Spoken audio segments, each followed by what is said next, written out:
ध्यान दीजिए, अमालगमेशन का जो यूनिट 1 है फाइनेंशियल अकाउंटिंग सेमेस्टर 5 का जो सब्जेक्ट है, उसका यूनिट 1 है फाइनेंशियल अकाउंटिंग का अमालगमेशन और एब्जॉर्प्शन, जिसमें से पेपर में 2019 का जो विंटर 2019 का प्रश्न पत्र है उसमें आया हुआ प्रश्न करा रहे हैं। जो 8 मार्क का प्रश्न है जो दिया है मैं वो नहीं कराऊंगा, बल्कि सब कुछ कराऊंगा। सब कुछ से मतलब है जनरली अमलगमेशन में होता क्या है, सेलर कंपनीज रहती है और परचेजर कंपनी रहती है। तो सेलर कंपनी की बुक में अकाउंटिंग, परचेजर कंपनी की बुक में अकाउंटिंग, जनरल एंट्री, और सेलर में तो लेजर भी पूछता है। तो ये चीजें बनाने के अलावा पीसी का कैलकुलेशन, इतनी चीजें आपको करना पड़ता है। और सेलर में बैलेंस शीट भी बोलता है।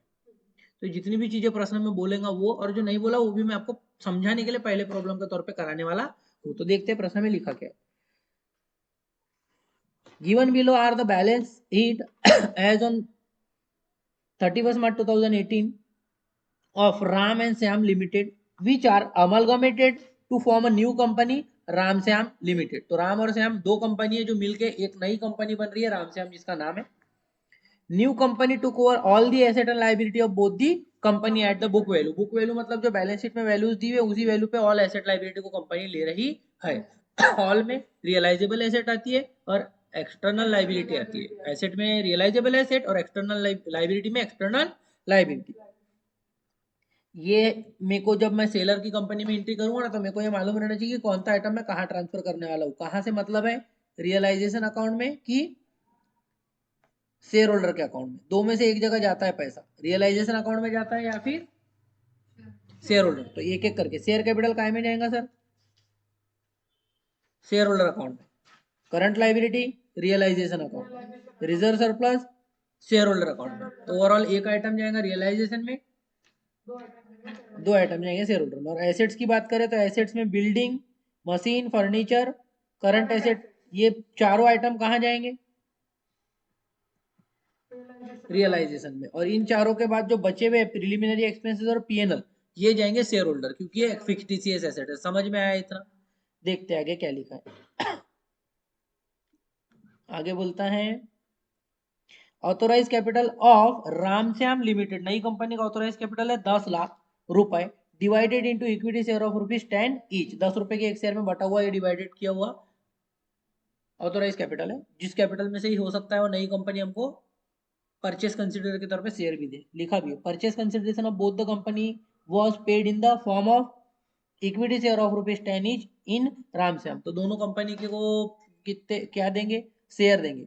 ये पेड जो पीसी होने वाली है शेयर में होने वाली है वो दिया है, बट कितना पीसी है वो दिया हुआ है क्या, कितने शेयर्स देंगे वो दिया है क्या, नहीं। तो ऐसे प्रश्न में जो भी नेट एसेट आएंगी वो ही पीसी कहलाएंगी। इसीलिए गुडविल और कैपिटल रिजर्व जैसी चीजें रहने वाली नहीं है। गुडविल कैपिटल रिजर्व कब रहता है सर, जब पीसी अलग दी गई हो और नेट एसेट हम कैलकुलेट करेंगे एसेट माइनस एक्सटर्नल लायबिलिटी करके, और वो अलग आ रहा हो।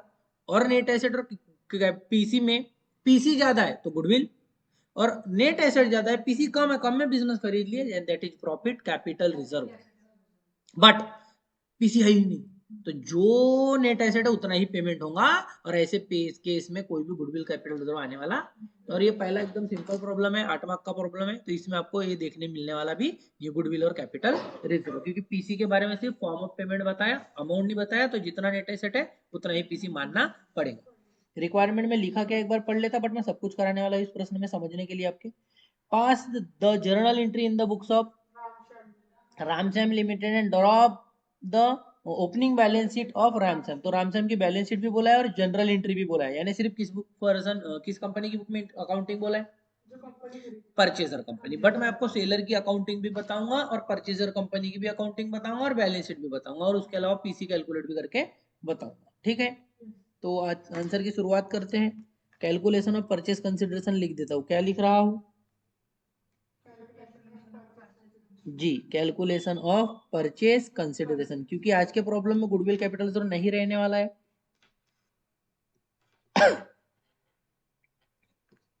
गुडविल कैपिटल रिजर्व कब रहता है सर, जब पीसी दी रहती है कि इतने रुपए का पेमेंट कर रहे हैं पीसी में।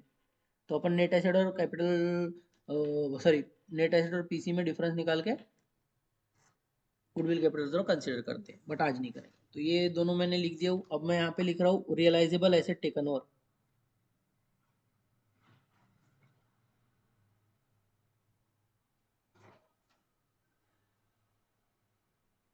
जिसमें एक एक करके एसेट होगा, सब बुक वैल्यू पे ली जा रही है एसेट। आप लोग बताइएगा राशि कितनी कितनी है। एसेट्स में क्या क्या है पहले नाम बता दीजिए एटलीस्ट। मशीनरी के बाद फर्नीचर और करंट एसेट, जिसकी राशि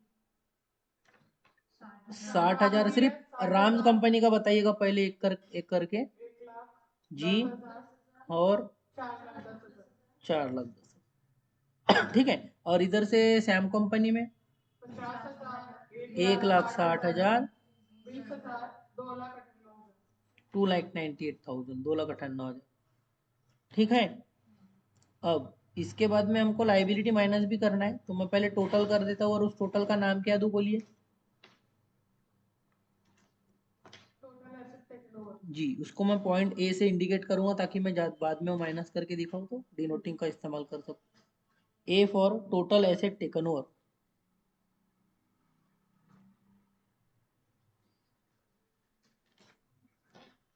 आगे इस टोटल एसेट टेकन ओवर में फिर हम लेंगे एक्सटर्नल लाइबिलिटी टेकन ओवर।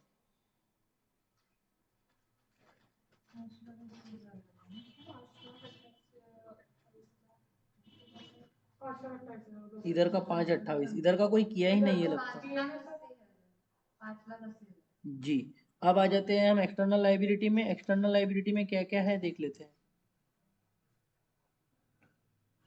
सिर्फ करंट लाइबिलिटी है, कितने कितने की है सर। 2,40,000 और 40 करंट लाइबिलिटी 2,40,000 और 40,000। इसका टोटल वैसे करने की जरूरत नहीं है, फॉर्मेलिटी के लिए कर लेना। कल को अगर मल्टीपल आपको प्रॉब्लम में आइटम आते हैं तो टोटल करना चाहिए, जिसका मैं हेडिंग लिख रहा हूँ बी। बोलिएगा total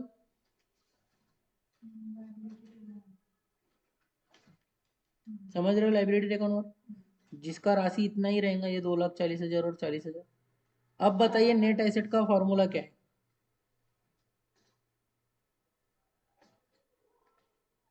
total asset taken over minus total liability taken over मतलब नेट एसेट राशि।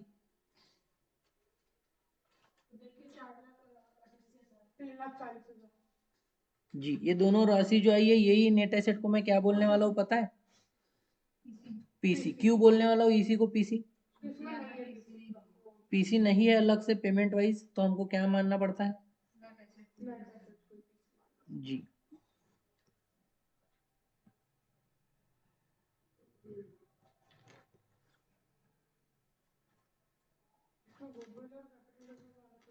नहीं रहेगा जब हम नेट एसेट को ही नेट एसेट मेथड से पीसी निकालते हैं। याद है आपको, अगर नेट एसेट मेथड के बारे में पढ़े थे अपन ने। अगर नेट एसेट मेथड से पीसी निकालते हैं तो क्या होता है, गुडविल और कैपिटल रिजर्व नहीं आता है।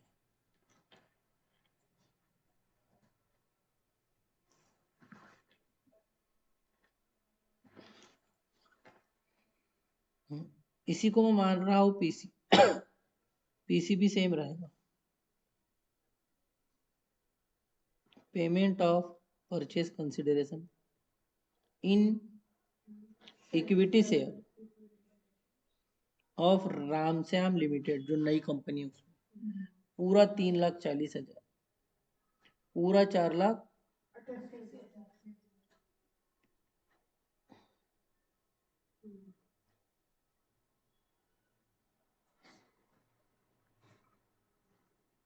ठीक है, क्या बोले समझ में आया। तो ये पीसी आ चुका है। अब पीसी कैलकुलेट करने के बाद अपन को अकाउंटिंग करना है। पूछा क्वेश्चन में सिर्फ किसकी बुक में है, लेकिन हम आपको राम की सेलर की इंडिविजुअल कंपनी की और सैम की भी इंडिविजुअल सेलर कंपनी की और फिर दोनों को कंबाइन कंपनी नया वाला राम सैम तीनों की जनरल एंट्री बताएं। ये तो शुरुआत करते हैं राम की जनरल एंट्री से। Journal entry in the books of Ram ऐसा आप लिख सकते हो।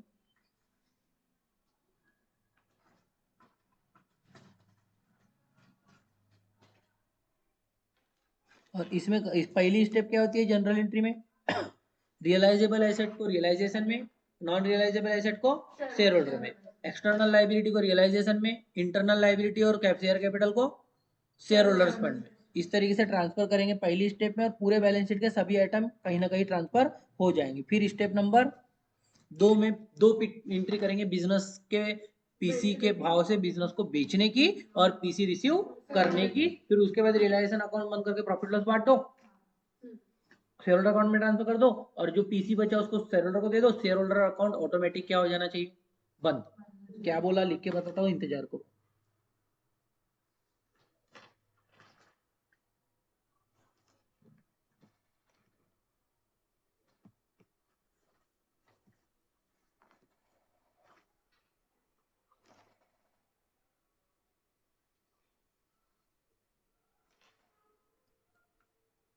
डेबिट अमाउंट, सर बारीक वाला कॉलम नहीं बनाएंगे, बना लेता सर। तारीख का नहीं बनाएंगे, नहीं बनाऊंगा, बना लेता। लिखेंगे जरूर डेट, बट नंबरिंग वहाँ पे 1 2 3 4 ही रहेंगी। क्लियर है, क्या बोले?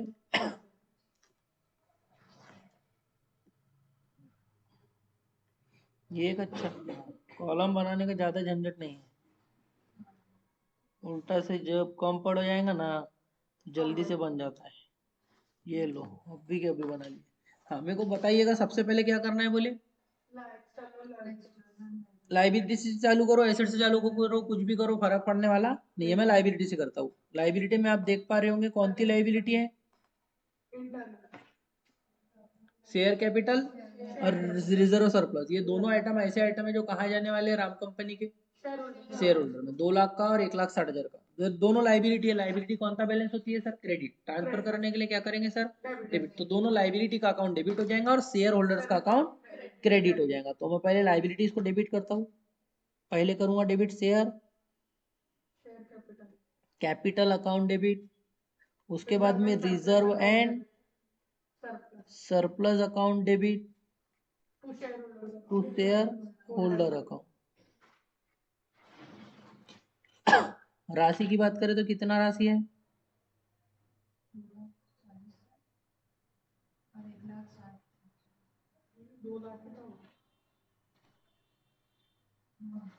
2 लाख ही था। 240 तो दूसरा था उसके बाद वाला। 360 होता है टोटल, सही बोले। इसके बाद आ जाएंगे अपन लाइबिलिटी में। एक आइटम कौन सी लाइबिलिटी थी सर, एक्सटर्नल लाइबिलिटी। और एक्सटर्नल लाइबिलिटी को कहाँ ट्रांसफर करेंगे जी, करंट लाइबिलिटी एक्सटर्नल लाइबिलिटी है 2 लाख। चल, इस 2,40,000 को मैं कहाँ ट्रांसफर कर रहा हूँ, सही बोले। तो ये 240 के करंट लाइबिलिटी, लाइबिलिटी क्रेडिट है, उसको क्रॉस करने के लिए डेबिट कर देता हूँ। Current liability account debited to realisation account. राशि रहेगी 2,40,000 रुपए। नरेशन वैसे क्या लिखेंगे पहले वाले ट्रांजेक्शन में, being balance of share capital and reserve surplus transfer to share holders account. और यहाँ लिखेंगे being balance of current liability या external liability transfer to realisation account. Same अगर हम बात करें एसेट्स में भी वैसे ही नरेशन लिखते, या तो शेयर होल्डर में ट्रांसफर या फिर एसेट में रियलाइजेबल रही तो रियलाइजेशन में ट्रांसफर, और नॉन रियलाइजेबल एसेट यानी फिक्स्ड टीसीएस एसेट्स रही तो शेयर होल्डर में ट्रांसफर। क्या आज के प्रश्न में कोई भी फिक्स्ड टीसीएस एसेट्स है? 2 एसेट्स को मैं बोल सकता हूँ फिक्स्ड टीसीएस एसेट्स है, जो रियलाइजेशन में जाने वाली। वैसे एक राम के कंपनी में एक ही है, ठीक है। अभी मैं रियलाइजेशन में क्या जाएगा वो पूछना चाहूंगा। Building, machine, furniture, current asset, किसी भी एसेट, सभी की सभी एसेट कहाँ जाएंगी बोले सर, रियलाइजेशन। सभी एसेट, अगर एसेट के तौर पे बात करें, बैलेंस उनका डेबिट नेचर का है। ट्रांसफर करने के लिए सभी को क्या कर देंगे, क्रेडिट। डेबिट किसको करेंगे सर, रियलाइजेशन। रियलाइजेशन अकाउंट तो टू सभी एसेट का नाम, building, machine, furniture, current asset. Realisation account debited to building account, furniture account, machinery account to current assets account. Being balance of all realisable asset transfer to realisation account. राशि की बात करें तो building कितना राशि है, 60,000, 1,10,000, 4,10,000। ये लिख दिया हूँ 60,000, ये लिख दिया हूँ 1 लाख, ये 10,000 लिख दिया हूँ। ठीक है, सभी का टोटल करके डेबिट में भी लिखना है। ये एक अच्छा एडवांटेज है, शक्तियों का प्रयोग कर सकते हैं यहाँ। सही बोले, 5,80,000। किसी किसी मन में चल ही रहा था, बोले डिजाइन बिगड़ गई, बोले नीचे चली गई। मेरे को पहले से पता था ना, वो सुधार ले तू। बताइए ना, एसेट्स में बताइए कोई नॉन रियलाइजेबल है क्या? कौन है? सिर्फ प्रिलिमिनरी एक्सपेंसेस है सैम के केस में, बट जाता दोनों शेयर होल्डर में। अभी प्रिलिमिनरी एक्सपेंसेस है, as an asset debit balance transfer करने के लिए क्रेडिट, शेयर होल्डर्स को डेबिट 20,000 का प्रिलिमिनरी एक्सपेंसेस। एंट्री क्या होंगी बोले sir? Share holders account debited to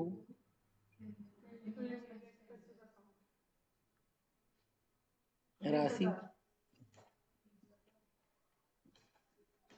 सही बोले। Narration being balance of preliminary expenses transfer to share holder. ये हो गया अपना स्टेप नंबर 1 का काम। ठीक है, स्टेप नंबर 2, दो एंट्री, एक बिजनेस सेल करने की और दूसरा पीसी रिसीव करने की। बिजनेस सेल किसको करेंगे? रामश्याम लिमिटेड को। Ramshyam limited become Ramshyam limited account debited. और जो रामश्याम को बिजनेस बेच रहे हैं हमारे पास से, जो बिजनेस जा रहा है उस बिजनेस के जगह किसको क्रेडिट? सबका मालिक एक, realisation account being business sold to Ramshyam limited at the amount of, ये अमाउंट कौन सा अमाउंट है सर? पीसी का, जो हमने खुद ढूंढ के निकाले थे। कितना निकाले थे? और दूसरे का बाद में करूंगा, अभी इसका देखो। और मैं पीसी पे करूंगा, जो कि किस पेमेंट मेथड से है? इक्विटी शेयर में पे करना है। अभी मैं पीसी पे करने की एंट्री कर रहा हूँ। पे मीन्स हमारे नजरिए से बात करें परचेजर के, सॉरी सेलर के, तो हमको पीसी रिसीव होंगी। रिसीव होगा तो हमारे पास शेयर आएगा। जो शेयर हमारे लिए शेयर कैपिटल नहीं है, लाइबिलिटी नहीं है, इन्वेस्टमेंट टाइप का शेयर है, share of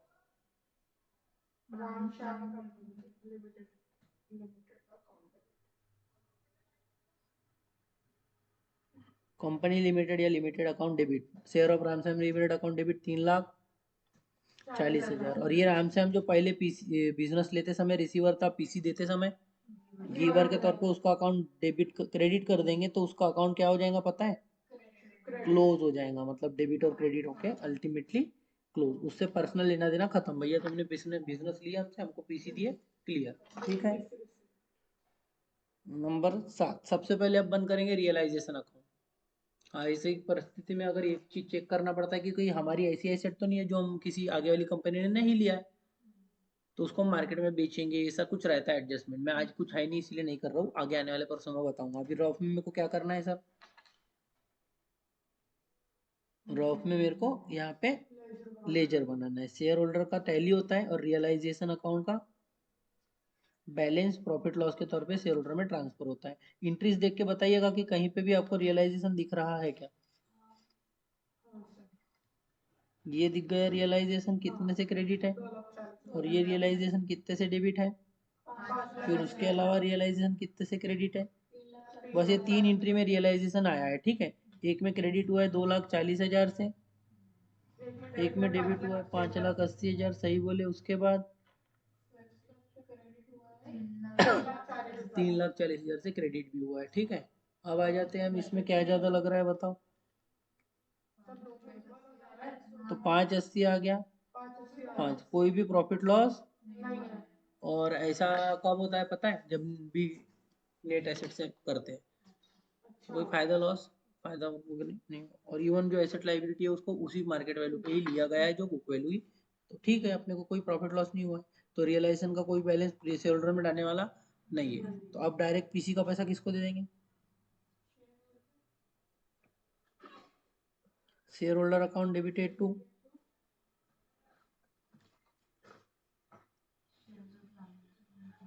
share of Ram Shyam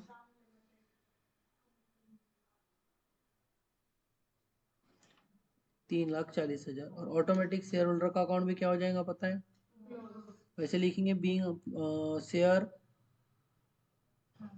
या being share of Ramshyam limited transfer to share holder account, और फिर उसके बाद में अपना ऑटोमेटिक बंद हो जाएगा, एंट्री वगैरह करने की जरूरत नहीं है। आप शेयर होल्डर का अकाउंट बना के चेक कर सकते हो। बताओ शेयर होल्डर अकाउंट कौन सी एंट्री में डेबिट और क्रेडिट हुआ है?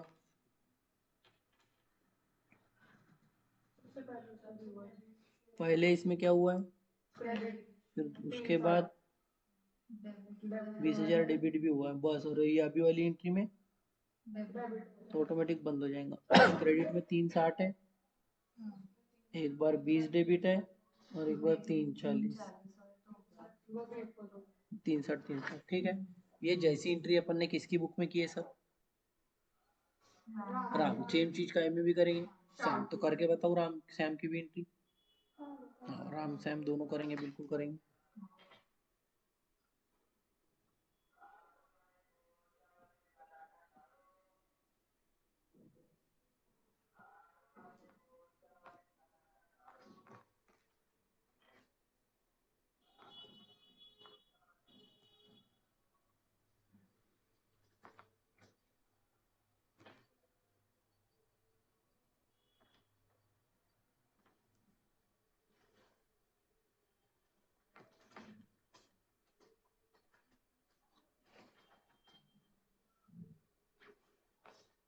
मैं भी कितना नालायक हूँ।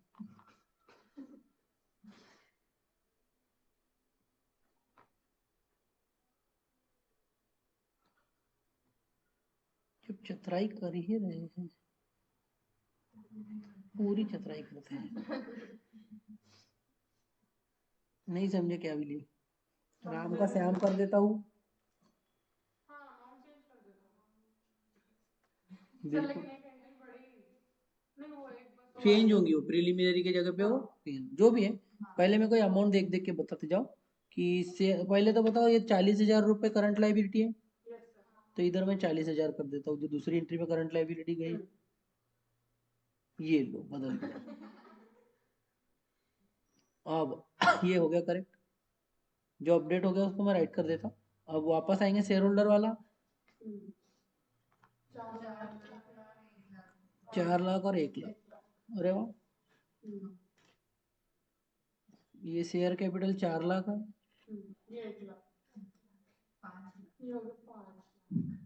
अरे वाह, अरे वाह, अरे बोलते जाना। हाँ, रियलाइजेशन में ट्रांसफर करना है कौन सी asset? Realisable asset. Realisable asset में क्या क्या है? 50, 61, 20 और 298, ये सब काय में ऑलरेडी है सब। सेम उसमें कंपनी में भी है, नाम बदलने की जरूरत, सिर्फ अमाउंट बदलना है। 50, 61, 20, 298, 50, 61, 20, 298 टोटल करने का है। 2 10, 2 30 और 2 5 30, 6 28,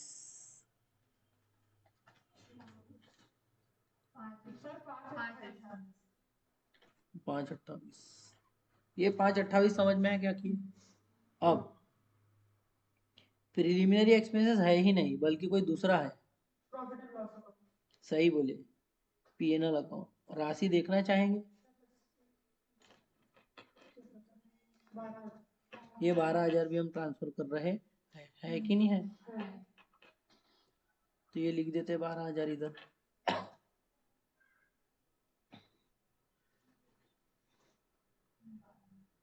ठीक है, अब आ जाएंगे हम पीसी। पीसी कितना है? हम रामश्याम को बिजनेस बेचेंगे, एंट्री सेम होगा। बिजनेस बेचने का जो एंट्री रामश्याम टू रिलायंस 4 लाख। याद आ रहा है कि चित्र बताओ?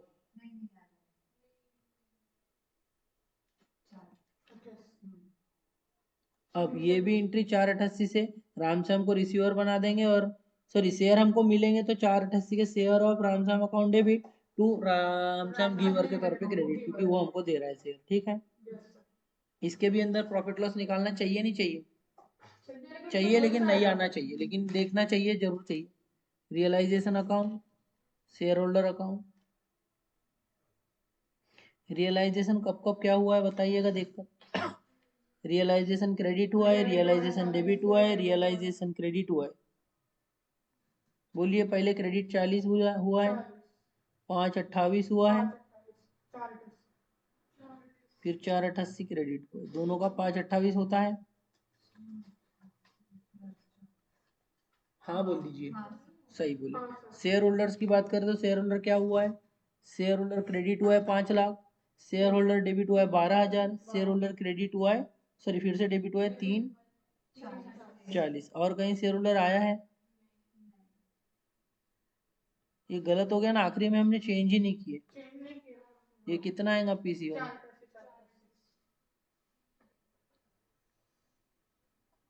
अब बताइएगा, शेयर होल्डर पहला में कितना हुआ है बोले? 5 से क्रेडिट, फिर वो चौथी एंट्री में 12 से डेबिट, छठवीं सातवीं एंट्री में फिर 4/88 से डेबिट। दोनों जगह 5-5 पेटी आ गई। नहीं समझे? अब हम जनरल एंट्री करने जा रहे हैं इन द बुक्स ऑफ रामश्याम। समझ में आया? घनश्याम नहीं, हाँ घनश्याम बना दिए, ऐसा नहीं करना है।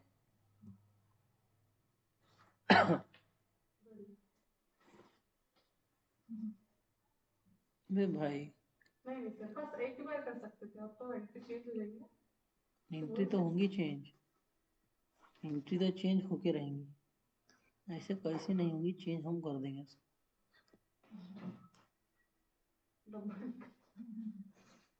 डब्बा खाली कर दिए, वही डब्बे में दूसरे का खाना रख देंगे। हाँ, परचेजर की एंट्री के लिए थोड़ा पहले सुन लीजिए। बिजनेस खरीदने की एंट्री, बिजनेस मतलब एसेट और लाइबिलिटी दोनों। जब टेक ओवर किए जाएंगे तो एसेट डेबिट होंगी और लाइबिलिटी क्रेडिट होंगी। और ये एसेट लाइबिलिटी के टेक ओवर के अलावा क्रेडिट में किसको हम क्रेडिटर बनाएंगे? अपना टेम्पररीली सेलर को। जो सेलर कंपनी है ना, राम कंपनी और श्याम कंपनी, एक एक करके दोनों को क्रेडिट करेंगे। और क्रेडिट करने से वो लोग क्या बन जाएंगे? क्रेडिटर की भैया हमने आपसे बिजनेस ले लिए, फिर उनको पीसी देंगे। यानी बिजनेस परचेज की एक एंट्री होंगी और फिर पीसी पे करने की दूसरी एंट्री होगी, मतलब एक और। तो ऐसी कितनी एंट्री होंगी टोटल? 4। 2 राम के लिए और 2, खत्म हो गया। उसके अलावा कुछ करने की जरूरत नहीं है। अगर कोई प्रीलिमिनरी कोई खर्चा वर्चा आप कंपनी को बनाने का वगैरह बोलता है तब कुछ कर सकते हैं, preliminary expense account debited to cash account, ऐसी एंट्री। तो बताऊंगा बाकी चीजें। सेलर की बुक में साधारणतः ये एंट्री होती है। General entry in the books of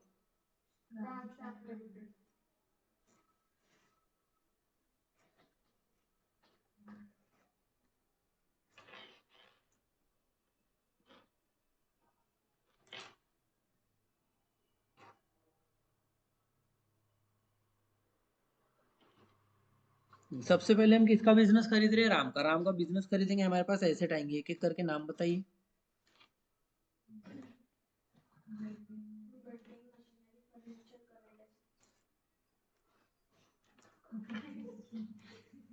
आलसीपना नहीं करना है बल्कि लिखना है आप लोगों को। सभी एसेट हो गई डेबिट,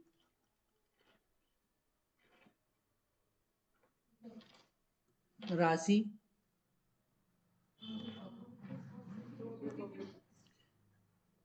शक्तियों का गलत प्रभाव, गलत इस्तेमाल नहीं करेंगे आप लोग।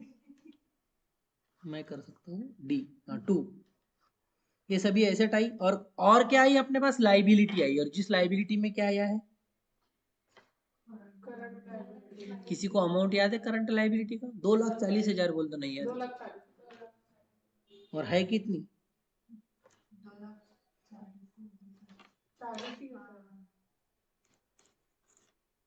ठीक है।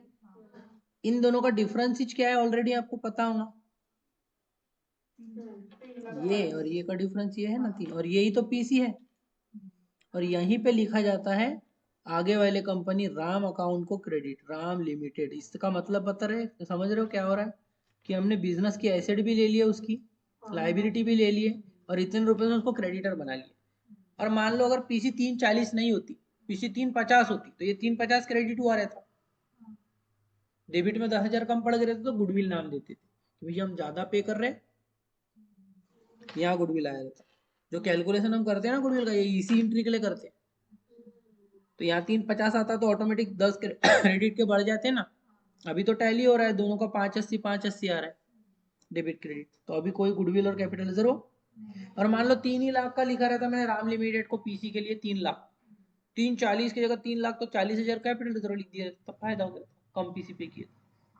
समझ रहे हो क्या बोले, आने वाले प्रॉब्लम में समझ में आएगा। अब हम क्या करेंगे, पीसी पे करेंगे, तो राम लिमिटेड को जो गिवर के तौर पे जब उसने बिजनेस दिया था तो क्रेडिट किए थे, अब पीसी देंगे और रिसीवर है तो उसका account debit, Ram limited account debited to. अपने लिए वो शेयर कैपिटल है, अपने लिए मीन्स रामश्याम जो नई कंपनी है उसके लिए, शेयर खुद का नाम मत लिख देना, शेयर कैपिटल क्रेडिट करिएगा पीसी के अमाउंट से 3,40,000, क्योंकि हम सिर्फ शेयर में ही पीसी दे रहे। अगर हम कुछ और दिए रहते, मान लो कैश भी दिए रहते तो कैश क्रेडिट बैंक क्रेडिट करते थे, बट अभी करने की जरूरत नहीं है। समझ में आया क्या बोले। पहली एंट्री में लेंगे, लिखेंगे narration being business take over from Ram limited, being PC paid to Ram limited. जो चीज अपने राम लिमिटेड के साथ की हो आप किसके साथ करिएगा।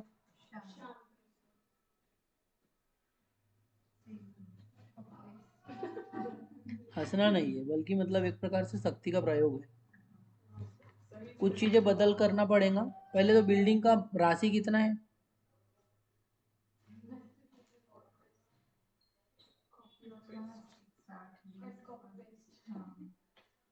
याली जॉब मेरे को भी अच्छी लग रही बोले, याली जॉब में बोले सिर्फ कॉपी पेस्ट करना होता बोले, रहते ना एक दो आते ना इंस्टाग्राम पे,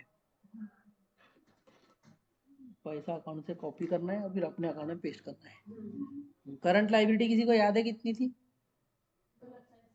गलत जवाब, आपने दूसरा देख लिया, तिरछा देख लिया आप। ये 528 था, ये 40, ठीक है। और पीसी अमाउंट कितना था,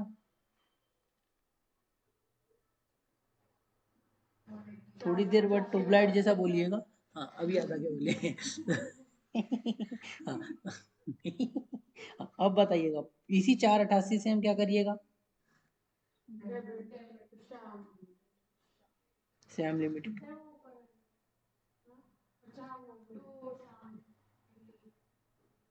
सुबह का शाम भूल गए थे। तब शाम की शाम याद रहेगी, सुबह की रहेगी, मतलब पहली एंट्री रहेगी दूसरे। और फिर ये शेयर कैपिटल की भी एंट्री सेम ही रहेगी। बहुत भारी वाटून राहिला, कस तरी वाटते। बैलेंस शीट, हाँ खत्म हो चुका है। बैलेंस शीट बताइए, आपको क्या कंपनी नए बैलेंस शीट का फॉर्मेट आपने पढ़ लिया हो सेमेस्टर 3 में, तो उसी में बनाना पड़ता है बैलेंस शीट।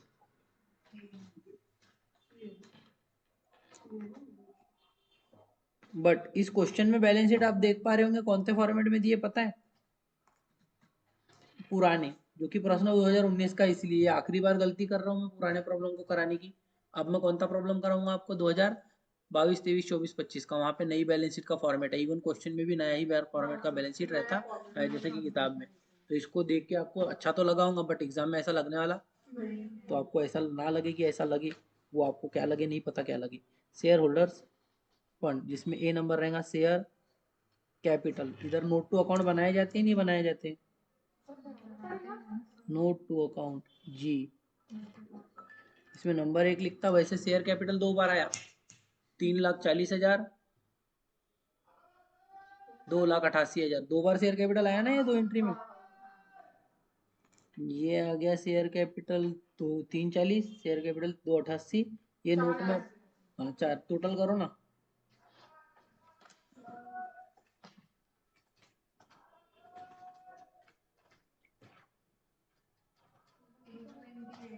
828, ठीक है गुड। और कोई भी कैपिटल रिजर्व वगैरह प्रश्न में आया क्या, नहीं, इसलिए रिजर्व सरप्लस की हेडिंग नहीं रहेगी। कोई भी लॉन्ग टर्म बोरिंग आई क्या, नहीं, डायरेक्ट आ जाएंगी करंट लाइबिलिटी। जिस करंट लाइबिलिटी का नोट नंबर 2 लिख के दोनों का टोटल करिएगा, 2,80,000। अब ये कहाँ से आया 2,80,000, सही बोले, एकदम सही जवाब। 240, 40 कितना, 40, 480, 280, ठीक है। अब अभी हो गया एसेट, सॉरी लाइबिलिटी साइड का टोटल। हाँ लाइबिलिटी नहीं, हाँ इतना ही है।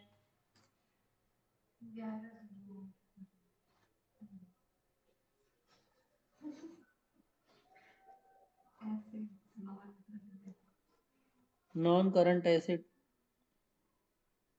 फिक्स एसेट, ये फिक्स एसेट में जाके आपको नोट टू अकाउंट बनाना है। एक में तो share capital share holders fund रहेगा, 2 में करंट लायबिलिटी, 3 में नॉन करंट एसेट जिसका मैं बना के बता रहा हूँ table.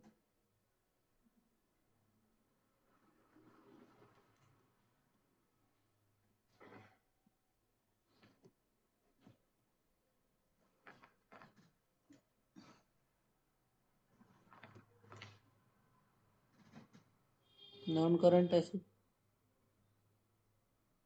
Building, furniture, furniture, machinery, current नहीं है, करंट एसेट इसमें थोड़ी आएंगे। नॉन करंट जी, बिल्डिंग की राशि को आपको क्या करना रहेगा, जोड़ना रहेगा। 1,60,50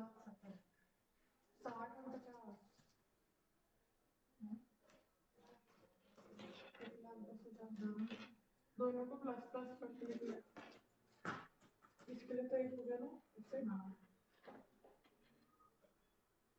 ओह 1,10,000, 2,60,000 और 30,000, 30,000।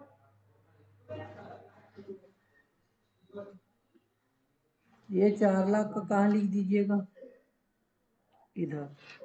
अब लिख दीजिएगा यहाँ पे करंट एसेट, जिसमें पॉइंट नंबर इधर 3 नोट है, इधर 4 नोट आएगा, दोनों का जोड़ के बता दीजिएगा, कुछ भी बोल दीजिए।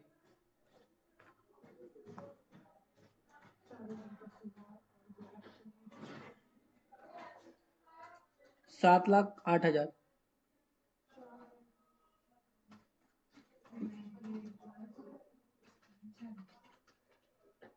638, आपने गलत किए हो, 7,08,000।